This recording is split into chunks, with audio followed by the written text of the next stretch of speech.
Welcome back to The Corner Perspective. Hi, I'm Bruce Spangler, CEO of the Volunteer Ministry Center, located on the corner of Broadway and Fifth Avenue. The Volunteer Ministry Center is committed to ending and preventing homelessness. Today, I am honored to be joined by Dr. Roger Nooe. Roger, thank you for being with us. Good to be with you. Roger, I know of your history as Professor Emeritus at the University of Tennessee College of Social Work, but also your work with the Community Law Office and your long work with the study of homelessness in our community. So in essence, you are our local expert on homelessness. Well, maybe I'm a student of homelessness. Okay. I think we're all struggling to understand it and find solutions. Well, I think that in terms of your work and the studies, it has given us some great insights, not only to the problem that we may sometimes see, but really, as you mentioned, solutions. And you've been a strong proponent that to address the issue of homelessness is more than just managing it. Sure is. I mean, housing has to be a key part of it, but it has to be a comprehensive effort. Have you seen any changes in the last few years relative to the comprehensive effort? I think the major change that I've seen in, say, the last 30 years, or a little longer than that, I started studying when appointed by the mayor and county executive in 1985 to study the issue. I think the major change has been a change in orientation among the agencies. If you go back 20 years, agencies were focused on making people comfortable on the streets. And one of the most exciting developments is to see that change to focus on getting people off the streets. And obviously VMC has been a key player in this, has really been a leader in this, but moving people into housing, ending homelessness rather than unfortunately supporting it on the streets. Right. Living on the streets is definitely uncomfortable, and as we are seeing what we call under the bridge here under Broadway, it's kind of unveiling a world that has always been there, but it's now being unveiled. Yeah, that's an interesting phenomenon, because I think in the years I have studied and observed homelessness, I think there's more people under the bridge right now on Broadway, more people, quote, hanging out on Broadway than I've ever seen. Any insights to why that might be happening, or? Well, I think there's a number of factors involved, but one of the things that we're missing is we really don't know who these people are. We assume they're all homeless. Correct. I don't believe they're all homeless. I think that there are folks that are homeless, but I think there are other people who are just there, who found it to be a gathering place or a meeting place.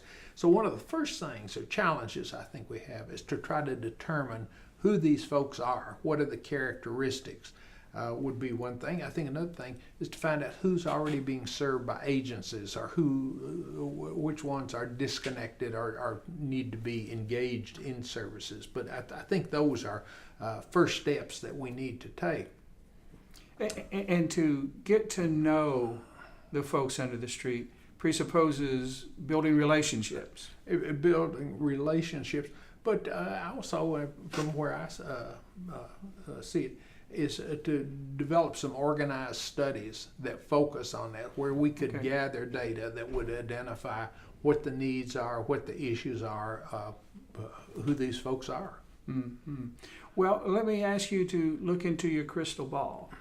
What would you suggest are some of the potential solutions for under the bridge, if I may put it that way? Now, that's a tough question, but before I comment on that, let me see. I think there are several factors that are contributing to why this has increased. So, and one of the things I mentioned is I think it's become a gathering place for a lot of folks.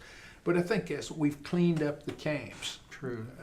that has influenced things. So people are more congregated there. I think shelters have changed their standards. I think there's an expectation to try to get people off the streets, and some folks may not be ready, and so you have that.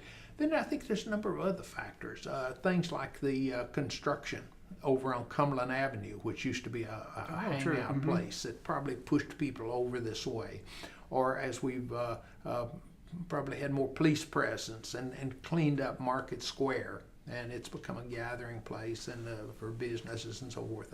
I suspect all of those have influenced it.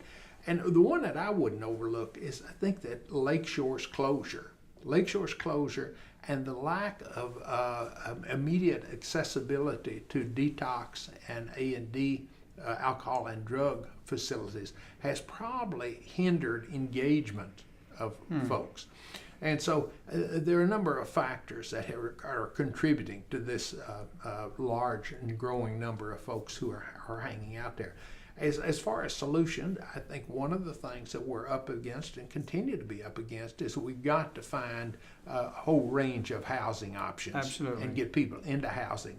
And as you know, one of the things that's happened, we used to have people struggling to get vouchers. Now the vouchers are available. Struggling to find people.